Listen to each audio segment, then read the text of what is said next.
जीवन में यदि आने वाले कल को बेहतर बनाना है तो जीवन के संघर्ष को समझना होगा, क्योंकि किसी भी मनुष्य के जीवन में ऐसा कभी नहीं होता कि वो बिना किसी संघर्ष के किसी वस्तु या मंजिल को पा लें। क्योंकि जब तक मनुष्य अपने किसी विशेष सपनों या मंजिल को पाना चाहता हो, उसे अक्सर किसी न किसी तरह की मुसीबतों का सामना करना ही होता है।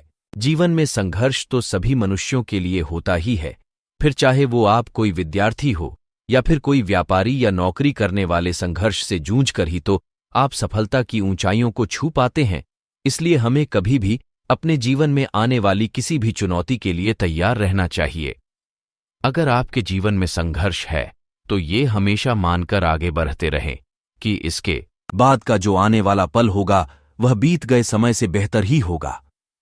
एक बार जीवन में असफल हुआ एक व्यापारी जंगल में भगवान को याद कर रो रहा था। वह बार बार भगवान को याद करता और अपनी असफलता का कारण पूछता। जब वह ऐसा कर रहा था तब उस जंगल से एक साधु अपने कुटिया की ओर जा रहे थे। वो व्यापारी की व्याकुलता और निराशा से भरे बातों को सुन सब समझ गए। साधु ने उस व्यापारी को पास बुलाया और बताया कि मैंने जंगल में घास और बांस दोनों के बीज बोए थे। उन दोनों बीज की बहुत मेहनत से देखभाल की। पहले ही साल में घास तो हरी भरी हो गई, लेकिन बांस का बीज जैसा का तैसा ही रहा।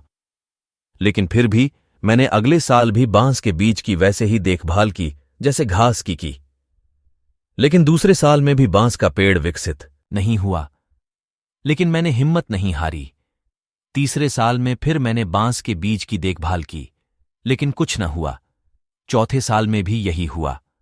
5 साल में मेरी मेहनत रंग लाई और बांस का एक छोटा सा पौधा उग गया, लेकिन बहुत छोटा और कमजोर सा। फिर भी मैंने हिम्मत नहीं हारी। 6 महीने में ही वह पौधा 100 फीट लंबा हो गया। मैंने बांस की जड़ को इतना बड़ा करने के लिए 5 साल का समय लगाया। इन 5 सालों में इसकी जड़ इतनी मजबूत हो गई कि 100 फीट से ऊंचे बांस को संभाल सके।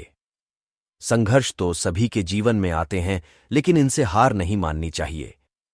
दरअसल संघर्षों से ही आने वाला कल और भी बेहतरीन और बांस की तरह मजबूत बनता है।